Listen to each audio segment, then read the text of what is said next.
Assalamualaikum. Hello everyone. Welcome back to my channel. This is Mukta daily blog থেকে বলছি। কেমন আছেন সবাই? আলহামদুলিল্লাহ আমি খুব ভালো আছি আল্লাহর রহমতে। অনেক দিন পর ঘোরাফেরার মিনি একটা ব্লগ নিয়ে আপনাদের সামনে নিয়ে আসলাম। এটা মূলত অনেক দিন আগের হবে। এটা হচ্ছে আমাদের নারায়ণগঞ্জ মুন্সিগঞ্জ লঞ্চ ঘাটের একটা খুব সুন্দর জায়গা। এই প্রথম আমি এখানে আসলাম আমার ছোট ভাইয়ার সাথে, এর আগে কখনো আসা হয়নি। যাই হোক, জায়গাটা খুবই সুন্দর। এটার আসল সৌন্দর্য হচ্ছে সন্ধ্যার পর। এটা মূলত একটা ভাসমান জাহাজের উপর একটা পার্ক সিস্টেম জায়গা। ভিউটা খুবই সুন্দর ছিল।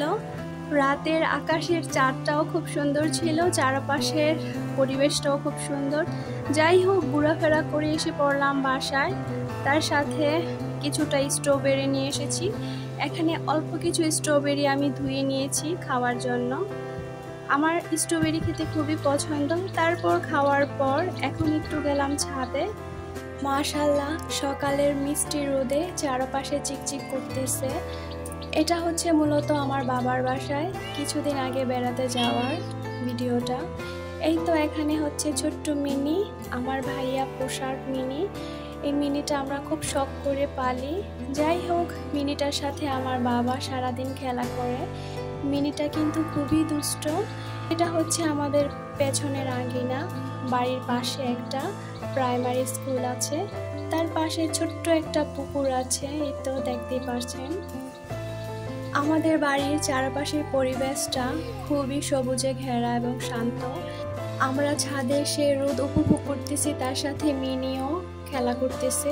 যাই হোক, ছাদ থেকে আবার নেমে এসে পড়লাম রুমে। এই তো এখন একটু নুডলস রান্না করব, তার জন্য একটু নুডলসের আয়োজন করা হলো। এখানে নুডলস রান্না করার জন্য পেঁয়াজ কুচি, ধনেপাতা কুচি, গাজর কুচি এবং টমেটো নিয়ে নিয়েছি। এগ নুডলস এভাবে সবজি দিয়ে রান্না করলে খেতে খুব মজার হয়। এইভাবে সবজি দিয়ে নুডলস রান্না করলে সেটা খুব স্বাস্থ্যকর এবং হেলদি হয়। তো আমার নুডলস রান্না হয়ে গেছে। তারপর আবার রুমে এসে পড়লাম। এই তো আমার বাবা, ছোট্ট বাবা দুষ্টুমি করতেছে আমার ছোট্ট ভাইয়ার সাথে।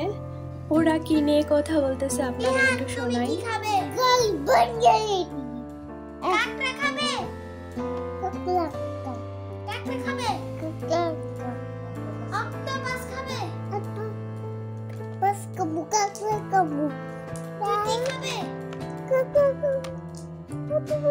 মামা ভাগিনাদের দুষ্ট মিষ্ট কথা। তারপর রাত ঘনিয়ে আসলো, ওরা মশারির ভিতর চলে গেল। এখন ওরা মশা মারতেছে, আদৌ কিন্তু মশা নেই, তারপরও দুষ্টুমি করতেছে ওরা। যাই হোক, আজকের এই ব্লগটা এই পর্যন্তই। আমার এই মিনি ব্লগটা যদি সবার কাছে ভালো লেগে থাকে তাহলে অবশ্যই চ্যানেলটি সাবস্ক্রাইব করে পাশে থাকবেন এবং একটি লাইক দিয়ে দিবেন। আপনাদের একটি শেয়ার আমাদের নতুন আরেকটি ভিডিও বানানোর জন্য আগ্রহ করে তোলে। যাই হোক, সবাই ভালো থাকবেন। আল্লাহ হাফেজ।